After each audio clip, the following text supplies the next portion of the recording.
I'm Rabbi Brian Zachary Mayer. I help the spiritual but not religious. There's a chance this spiritual religious thing is not what you think.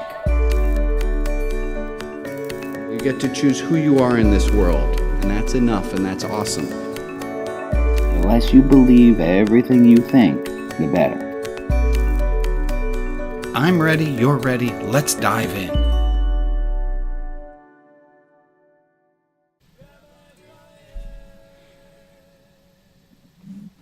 I went with my family to Salem for a women's march. And there we are at the state capitol. Thousands of people right in front of the capitol.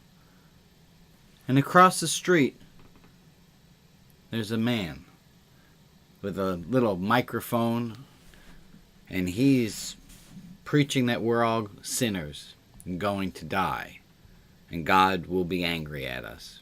And on the other end of across the street, there's a man with a Nazi flag.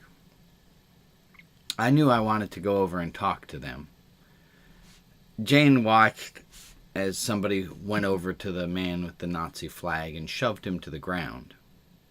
It was shameful.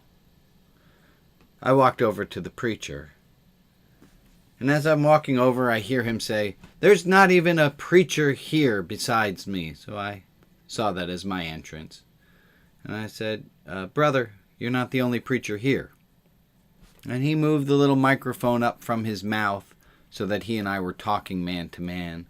And I said, "It must be really scary to be where you are right now." And he looked at me with a hesitation in his eye.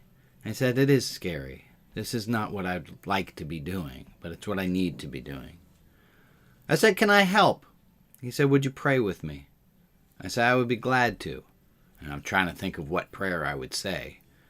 I said, "I do come from a slightly different tradition than yours." He said, "That's not a problem as long as we're both Christians." I said, "Well, I'm Christian enough." He looked at me hesitantly and he said, "Do you believe that Jesus Christ is the only God?"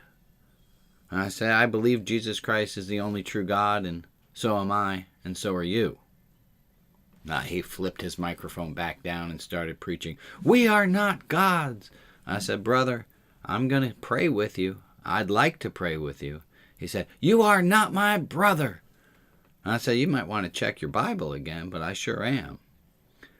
Well, he continued to shout. I said, "I'd like to talk with you." He didn't want to. About 15 minutes later, he was getting shouted at by a man, shouted at virulently, face to face. I saw some other people around like I was, and they were trying to figure out what to do, and I said, "Why don't we make a love circle around Jason?" And so we held hands around him as pushing out the man who was shouting.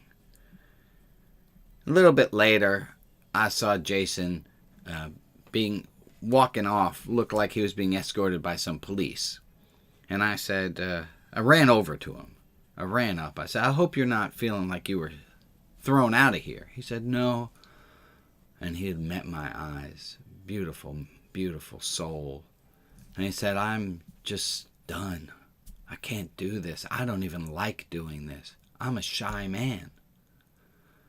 We talked some. I said, "Well, I'm really glad you are here, and I'm really glad you can express yourself."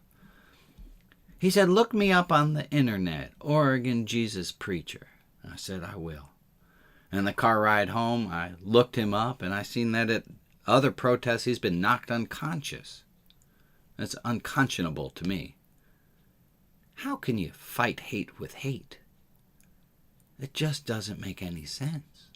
So I left a message, a comment on the post he had saying, "Brother Jason, it was beautiful to get to meet you in Salem. It was a highlight of my trip."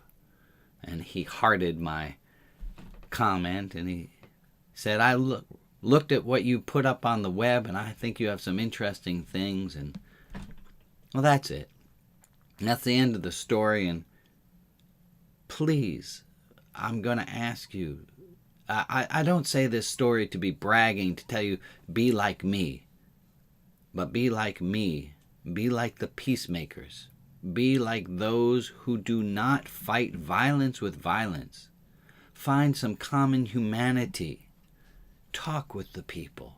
Love the people. Because hate does not dispel hate. Darkness cannot put out darkness. Only light can do that. And only love can cure what ails us. Love for ourselves and love for others. With a lot of love. I'm Rabbi Brian.